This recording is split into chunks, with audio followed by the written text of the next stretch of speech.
Na ką, šiandien atvykom pas klientą, kuris nusprendė investuoti į bendrą viso namo apšiltinimą ir savaime suprantama, kad stogo šiltinimas turbūt yra vienas svarbiausių dalių. Jeigu gerai pažiūrėsim, tai matom, kad namo statyba yra pakankamai sena. Čia greičiausiai kokia 70-80 metų namo statyba. Ir stogas yra būtent to meto konstrukcijos.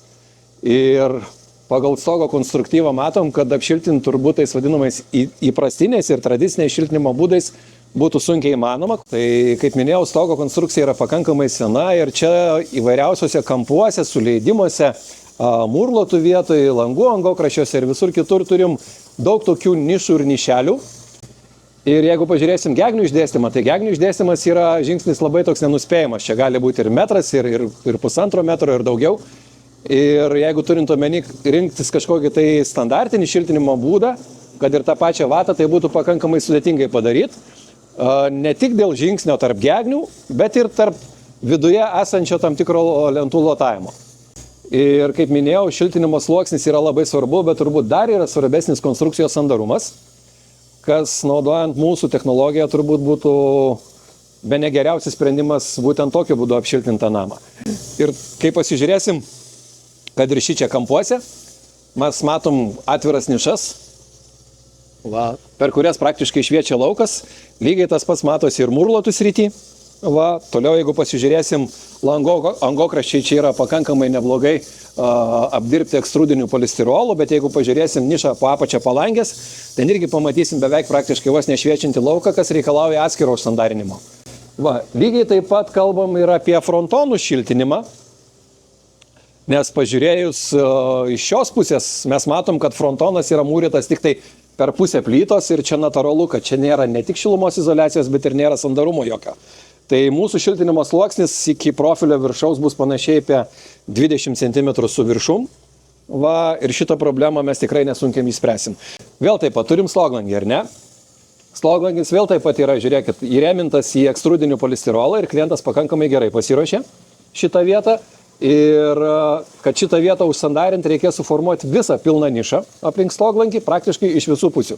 Gal šiek tiek gausis, nelabai daug taip vadinamas medžiagos perteklius, bet kažkokią tai iškilusi putos gabalėlį galima nesunkiai nupjauti ir turėti tikrai sandarę ir šiltą stoginio lango konstrukciją. Šiuo metu darbai yra pradėti ir, kaip matot, prieš šiltinimą yra pakankamai neblogai pasiruošta tam, kad paskui būtų galima dėti gipso konstrukciją. Iš šiltinimo sluoksnio lieka išlindusios šukos. Po šiltinimo prie šitų šukų bus tvirtinami gipso profiliai, ir dedamas gipsas. Norėčiau grįžti dar prie vyraujančios tokios stereotipinės nuomonės, kad renovuojamiem namam šiltinimas putomis yra per brangus. Turiu pasakyti, jokių būdų ne. Jeigu sužiūrėsim konkrečiai šito pastato šiltinimo sąmatą, tai jį gavosi turbūt netgi pigesnė truputėlį, netgi negu vata. Ir tai yra tik tai įrodymas, kad ši šiltinimo technologija puikiai tinka ir renovuojamiems namams, toli gražu ne tik naujiems. Norėčiau trumpai paaiškinti, kas sudaro šiltinimo kainą. Tai konkrečiai šito objekto atveju mūsų specialistas jame laikėsi prieš porą mėnesių. Teikia klientų išsame konsultaciją, ką ir kaip teisingai reikėtų pasiruošti, ir klientas įdėjo pakankamai nemažai darbo. Šiandien nuo pirmojo mūsų vizito atėjo, jau praėjo beveik 2 mėnesiai, bet per tą laiką mes buvom dar 2 kartus apsilankę, kad būti 100% tikriem, kad visi pasirašymo darbai eina taip, kaip sutarėme.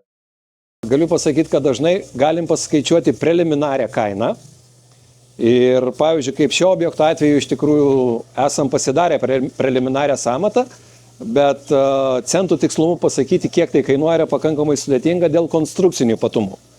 Jeigu pažiūrėsi, taip, iš tikrųjų turim stogą tam tikrą plotą, bet turim visokių nišelių sandarintinų, į kurias sueina tam tikras kiekis medžiagos ir kurį numatyti iš anksto yra labai sunku. Bet visada preliminarią kainą jūs galite pasiskaičiuoti thermotech.lt sukurtoje skaičiuoklėje ir ten vieno paspaudimo pagalba žinosit preliminarią sąmatą.